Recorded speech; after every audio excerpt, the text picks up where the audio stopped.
20 साल हो गए हैं नीतीश कुमार को आए हुए और जिस जंगल राज की बात होती रहती है, वो याद दिलाते रहते हैं, 20 साल पहले था, है ना? फिर तो सुशासन आ गया बिहार में। ये जो वोटर है, जो इस 20 साल में वोटर बना होगा, उसने तो देखा नहीं है, उसे तो याद भी नहीं है। और न्यू वोटर की बात हमेशा नरेंद्र मोदी भी करते हैं, भाजपा भी करती है। भाजपा के बड़ा होने में इस नए वोटर का ही हाथ है, जिसने कांग्रेस को नहीं देखा, समझा होगा, है ना? ये फैक्टर बिहार में काम क्यों नहीं करता है? नया वोटर है, उसे क्या याद है कि राजद के दौर में क्या हुआ था? उनका नेता तो तेजस्वी है। पुष्पेंद्र जी ने कहा ही है कि एक नदी में 2 बार थोड़ी नहाते हैं आप। राजद थी, वो जो थी, अब कुछ और है।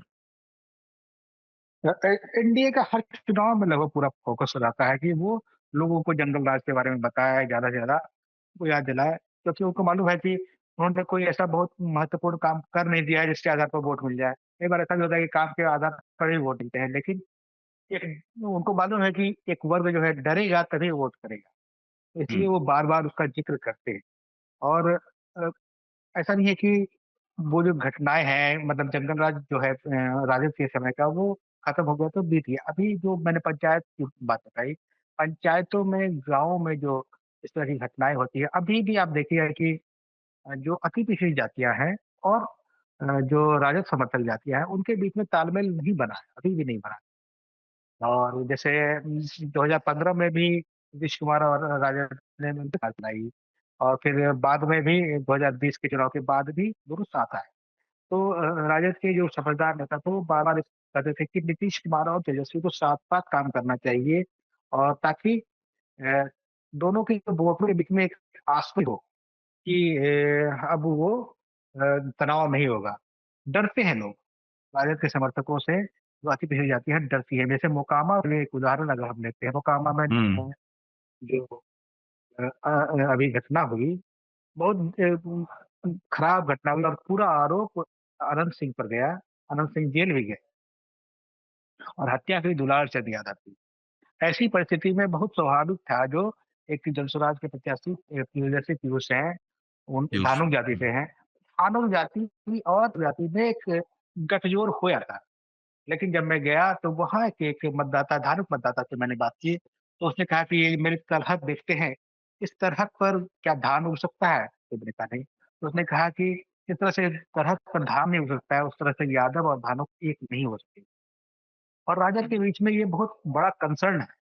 कई बार जब उनकी पार्टी के कार्यकर्ताओं का सम्मेलन होता है, तो वो लोग कहते हैं कि 1995 से पहले जिस तरह से हम लोगों ने बड़े भाई की भूमिका निभाई थी, वो हुआ था कि जब भी किसी दलित जाति के या अति पिछड़ी जाति के साथ कोई अत्याचार होता था, मारपीट होती थी, या कोई उसकी महिलाओं के साथ रेप होते थे, यादव उसको लेके लड़ाई लड़ता था और मुकदमे करता था, दूसरी जगह जाता था। तो उससे क्या होता था कि बड़े भाई का एक की फीलिंग होती थी। कई बार ऐसे भी हुँ, कहा कि ऐसा नहीं, और इन सब तमाम जातियों को संरक्षण दीजिए। उनकी तरफ से कोशिशें होती है, कि यादव भी कहते रहे हैं कि दबाव में कि अति पिछड़े को साथ लाना है, इसलिए होती है। लेकिन एक जो एग्रेशन है और हुँ, जो हाल की घटनाएँ हैं, उसमें कई बार जो लगता है कि दलितों के साथ कोई अत्याचार हुआ, तो उनमें इनका नाम आता है। इसलिए वो सहजता यादवों के साथ या राजद समर्थकों के साथ अति पिछड़ी जातियों का, महिलाओं का नहीं बन पा, ये बहुत बड़ी समस्या सही। है। हालाँकि वो सहजता फिर बुनियाद जाति के साथ भी नहीं बन पाती। ऐसा नहीं है कि उनके साथ ही नहीं बन रही है, लेकिन यादव उसमें ज़्यादा है। ये एक दिक्कत है, जो और ये लोग भी कुछ जंगल राज का क्रॉस नैरेटिव नहीं ढूँढ पा रहे हैं, इसलिए ये सारा मसला चलते रहता है। 2020 हुँ, के चुनाव में अगर भूलने नहीं देते। गठबंधन हारा, तो उसकी एक बड़ी वजह जो मुझे दिखी कि जब दक्षिण बिहार में लगा कि बढ़त मिल रही है महागठबंधन को, तो जो राजद समर्थक थे बहुत एग्रेसिव उत्तर बिहार में व्यवहार करने लगे, हमारी सरकार आ रही है। बाइक की रैली और एक मतलब हंगामा मचाना, तो उसको देख के बहुत सारे वोटर भयभीत हुए। तो फिर उन्होंने जो डिसीजन लिया था उसको बदला। तो ये एक सही। समस्या है, इसको मुझे लगता है कि महागठबंधन को, राजद को, सबको विचार करना चाहिए। वो सफल नहीं हो पा रहे हैं, लेकिन उनको हुँ, कोशिश करनी चाहिए। हुँ। हाँ, पुष्पेंद्र जी, जो मैंने कहा, नहीं, जी। इस 20 साल में नया वोटर भी आया है, इसे जोड़ते हुए जो आप कहना चाहें ऐड कर दीजिए। नहीं, इसमें मैं कई मामले में पुष्पमती जी से असहमत हूँ। पहली बात हुँ, ये है कि देखिए, जो हम लोगों ने चूँकि 60 से ऊपर के हो चुके हैं, तो हमने प्री लालू पीरियड को भी देखा है ना? हुँ, और जन्म हुआ एक अपर कास्ट के अंदर में, तो उसका एक एडवांटेज जो था और समाज के लिए जो डिसएडवांटेज था लार्जर समाज के लिए, उसको भी करीब से देखा है। जो अत्याचार थे उस समय में, आप उसकी कल्पना नहीं कर सकते हैं। अगर ये एक समय को हम लोग जंगल राज कहते हैं, तो उसके पहले वाला समय तो घनघोर जंगल राज, कुछ ना कुछ एक विशेषण उसमें जोड़ना होगा। और क्या दादागिरी चलती थी, हमारे अपने परिवारों की भी या हमारे आस-पास के लोगों की। और तो वो एक दौर था, जबकि जिस दौर में जैसा मैंने कहा कि अत्याचार और शोषण का एक दौर था। तो जो शुरू का 5 साल था, मैं मानता हूँ कि जो लालू पीरियड में जो 5 साल शुरू के आए थे, वो भी एक chaos का ही पीरियड था। थोड़ा अफरा-तफरी, उथल-पुथल का समय था। लेकिन जो भी हो, बिहार की परिस्थितियों में उसने एक अच्छी भूमिका निभाई। वो भूमिका ये निभाई कि जो ऊँची जातियों के जो अत्याचार था, जिस प्रकार का, और कहीं-कहीं पिछड़ी जातियों में, जैसे पटना जिला में देखिए तो कुन्नी और नालंदा में इनके पास ज़मीन थी, इनके अत्याचार हमने देखे हैं। इन्होंने पहली अपनी जो प्राइवेट आर्मी, जिस तरह से बाद में रणवीर सेना वगैरह भूमिहार की बनी, सबसे पहली प्राइवेट आर्मी यहाँ पर भूमि सेना थी। थोड़े जगह पर नालंदा के साइड में यादवों के पास भी जहाँ ज़मीन थी और जहाँ वो मजबूत थे, तो वहाँ उन्होंने लोरिक सेना बनाई थी। तो ये सब पुराना इतिहास है। तो हमने उसके पहले लेकिन सनलाइट सेना, लिबरेशन सेना, बहुत सारे ये सब प्री लालू पीरियड हम लोग देख चुके हैं। और तो उन्होंने उस अत्याचार को समाप्त किया। हुआ ये कि आप देखें, अरविंद नारायण दास ने 1992 में किताब लिखी थी द रिपब्लिक ऑफ बिहार, तो वो उसमें एक पूरी सूची देखते हैं कि बिहार के अलग-अलग हिस्से में कौन क्रिमिनल थे, बड़े नाम। मैं आता हूँ गोपालगंज से, हमारे साइड में गोपालगंज, छपरा सिवान, ये सब साइड में जितने आप बड़े नाम की कल्पना कीजिएगा, वो सब नाम एक समय में ब्राह्मण थे। अब उसमें कालू पांडे के ऊपर तो फ़िल्म बन चुकी है ना? और हमारे और दूसरे आपको फिर मिलते हैं, कुछ मुस्लिम थे, है ना? कहीं-कहीं इक्का-दुक्का जगह पर यादव भी थे। उस समय में भी दुलार चंद यादव का नाम 92 की किताब में है। हुँ, हुँ। लेकिन फिर आपको बाकी जितने थे, और एक ब्राह्मण के अलावा भी बाकी कई क्षेत्रों में आपको ऊँची जातियों के ही लोग थे। ठीक है? तो ये जो होता है ना कि बाहुबल का वाला जो मामला था, ये बाहुबल का मामला पहले से मौजूद था। उसमें उन्होंने, लालू जी ने ये किया कि कंपोज़िशन बदल दिया। और हमारे यहाँ से जो अपर कास्ट के जो बाहुबली हुआ करते थे, हुँ, हुँ। जितने देवेंद्र दुबे, अपहरण का आप अगर पुराना इतिहास में जाइएगा, तो एक सबसे बड़ी एक घटना घटी थी अपहरण की, वो चंपारण के जंगल में, जहाँ एसपी के बेटे को, केदार पांडे उसमें मुख्यमंत्री हुआ करते थे, एसपी के बेटे को उसमें उठा लिया गया था, अपहरण हुआ था। और तब क्या था कि पूरा खैर के जंगल की सफाई चल रही थी, ये प्राइवेट पूरा लूट मचा हुआ था उसका। ठीक है? ये पूरा आपको मैं बता रहा हूँ, कांग्रेस पीरियड के अंदर का जो जंगल राज था, ये उसकी कहानी। तो ये इसमें इन्होंने क्या किया कि उनको या तो रिप्लेस किया या कई जगह गठजोड़ हो गया। हमारे क्षेत्र में भागड़ यादव नाम का एक बड़ा नाम उभरा। अब ये इनका और देवेंद्र दुबे या बाकी लोगों का, ये एमएलए भी हुआ करते थे। भागड़ के भाई को बनाया, देवेंद्र दुबे खुद एमएलए होते थे। अपहरण लोग करते थे और भागड़ के यहाँ जाकर लोग बच्चों को रखा जाता था। तो ये मैं जो कह रहा हूँ आपको कि तो ये जो 5 साल था, इसने उस कंपोज़िशन को बदला और समाज उससे डेमोक्रेटाइज़ हुआ।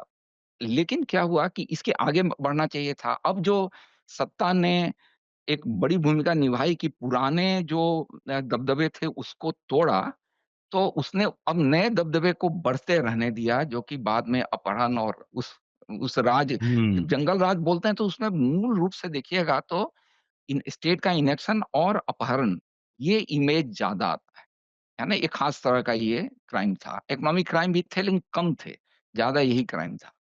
अब आइए कि उसके बाद में तो उनके पास कोई स्पेक्टेकल नहीं है, कुछ दिखाने के लिए। तो आप हमेशा उस नैरेटिव को इस्तेमाल कर सकते हैं, जो ख़ास करके अंतिम 5 साल का जो नैरेटिव था, उसको इस्तेमाल किया जा सकता है, वो अपहरण को लेकर के, है ना? और नैरेटिव के नाम पर उनके पास है, जिसको वो उतना यूज़ नहीं करते हैं, वो सुधा है, सुधा डेयरी का। लेकिन ये बाद वाले जो साल हैं, आप आंकड़ों में जाएँगे, ये मान लेने के बाद भी कि शायद क्राइम रिपोर्टिंग इम्प्रूव कर गई है, हालाँकि इसको मानने का बहुत ठोस आधार नहीं है, तो क्राइम बहुत बढ़े हैं। काफ़ी क्राइम है इस समय पूरे बिहार में, और ऐसा नहीं कि अपहरण बंद हो गया है, लेकिन अब क्या है कि क्राइम का जो प्रोलिफरेशन है वो बहुत विभिन्न रूपों में हुआ है।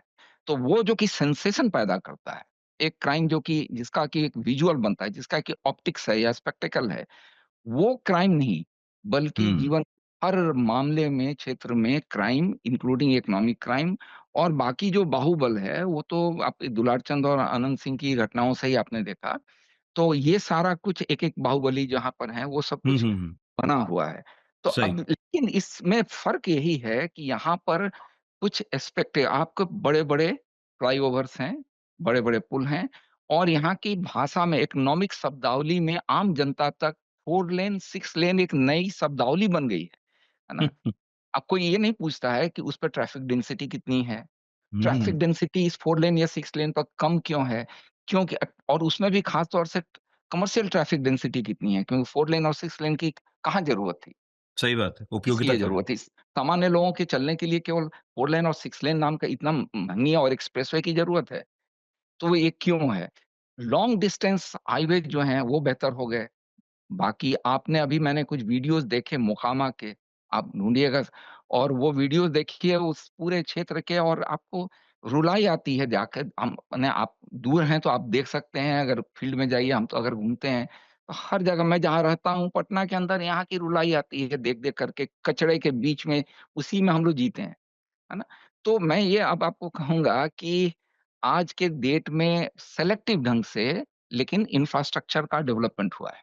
ठीक है? एक कुछ सेलेक्टिव मामले में हुआ है और उसका एक स्पेक्टिकल है। तो नैरेटिव अलग-अलग बन सकता है ना? हुँ, जो डेमोक्रेटाइज़ेशन हुआ बिहार का, वो नैरेटिव नहीं बन पाता है। आज ये ईबीसी भी क्यों बोल पा रहे हैं? ईबीसी को बोलने की जो आज़ादी हुई, दलितों को वोट डालने की जो आज़ादी हुई, उस मामले में हुँ, हमेशा का 95 जो है 1995 का इलेक्शन एक वाटरशेड इलेक्शन था। क्योंकि पहली बार हम लोगों ने खुद तब पॉलिटिकल एक्टिविस्ट थे और देखा कि पहली बार ये संभव हुआ कि गरीब-गुरबा वो जाकर के वोट डाले, वो आवाज़ उठाए, बोले, ईबीसी पे वोट डाले, है ना? और इसीलिए ईबीसी उनके साथ था। यादों की उच्छृंखलता या वो सब एक हुँ, अलग बात है। हुँ, मैं ये कह रहा हूँ कि इस अब जनता के लेवल पर इन्होंने एक नैरेटिव को एक परपेचुएट करने की सत्ता पक्ष ने कोशिश की है, जिसमें वो काफ़ी हद तक सफल हुए। लेकिन फिर कुछ सवालों का जवाब चाहिए, है ना? वो सवाल बनते हैं, जेनुइन सवाल है। हुँ, पहला हुँ, सवाल ये बनता है कि फिर सबसे बड़ी पार्टी राजद कैसे बन गई? है ना? ये एक हुँ, सवाल हुँ, बनता है क्योंकि अगर हुँ, 2 ही हुँ, कम्युनिटी है, तो सबसे बड़ी पार्टी वो नहीं बन पाती क्योंकि उसके बाहर तो 70% है। 31-32% अगर यादव और आप मुस्लिम को ले लेंगे, जिनका करीब 80% के आसपास इसको राजद को वोट जाता है। तो हुँ, हुँ, पूरा का पूरा वो 32-33% नहीं आता है, 27-28% होता है। इसमें सबसे बड़ी पार्टी नहीं बन पाती। दूसरी बात कि नीतीश कुमार ये इतना फ्रैक्चर्ड मतलब ये राज्य की राजनीति है, तो नीतीश कुमार का वोट परसेंट 19% के आसपास या बिलो 20% क्यों रह जाता है? आधी आबादी औरतों की है, 48% का भी माना जाए, ये मान लिया जाए कि नीतीश कुमार उसमें आधे सीट पर इस बार लड़ रहे हैं, लेकिन पिछली बार 140-43 सीट पर लड़ते थे। तो कम से कम 25% वोट तो केवल औरतों से आना चाहिए। ये भी मान लिया कि चलिए 80% ही आता है, तब भी 18-20% तो केवल औरतों का होना चाहिए। ईबीसी 34% है। आधा भी अगर मिला, है ना? क्योंकि आप 143 से लड़ रहे थे, आधा नहीं तो मिलता 1000 सीट उतना। हुँ, थे। हुँ, तो नीतीश कुमार का वोट परसेंटेज ये तो 2 को ही केवल मिला लिया सही। जाए, तो हमेशा 35% के आसपास इन तो अपने बल पर सरकार बना लेते। तो बहुत सारे मिथ बने हुए हैं हमारे बीच में। हाँ, मामला यहाँ आता है, ऐसा नहीं है कि मुस्लिम औरतें जाकर के नीतीश कुमार को देती हैं इसलिए कि वो औरत हैं या यादव औरतें दे देती हैं या बाकी तमाम दलित औरतें सभी उनको दे देती हैं। औरतें पहली बात है ज़्यादा वोट डालती हैं, है ना? ये वोटिंग हुँ, परसेंटेज 6-7% का फ़र्क है। औरतें आप कह सकते हैं कि बाकी पार्टियों की तुलना में थोड़ा ज़्यादा प्रेफ़र करती हैं नीतीश कुमार को। ईबीसी शराबबंदी कारण है? शराबबंदी एक फैक्टर है क्योंकि एक उसने है। क्या कि जो स्ट्रीट का जो न्यूसेंस है, उसने उसको ज़रूर कम किया एक है। हद तक कंट्रोल किया होगा, लेकिन हाँ, शराब बिकती है अभी भी। हाँ, लेकिन स्ट्रीट न्यूसेंस ऑप्टिक्स ही है बस आई थिंक। जी, हुँ, और इसके अलावा जीविका प्रोग्राम का थोड़ा असर है जो कि काफ़ी वो भी है। गवर्नमेंटलाइज़ हो गया है। हुँ, इसके अलावा जो लॉ एंड ऑर्डर का जो इमीडिएट सुधार था डे टू डे लाइफ़ में, उसका हाँ, असर हुआ। तो अपेक्षाकृत मैं कह सकता हूँ कि ज़्यादा हाँ, वोट करती हैं वो और ज़्यादा चूँकि होता है। वो वोटिंग परसेंटेज ज़्यादा है, तो वो उसका हाँ, असर दिखता है। यही बात ईबीसी पे आप बोल सकते हैं। ब्लॉक करके कि ब्लॉक में वोट करता है ईबीसी, तो फिर तो एनडीए का वोट परसेंटेज जो है वो 50% से ऊपर हो जाता है दोनों का मिला करके, 60% से ऊपर होना चाहिए।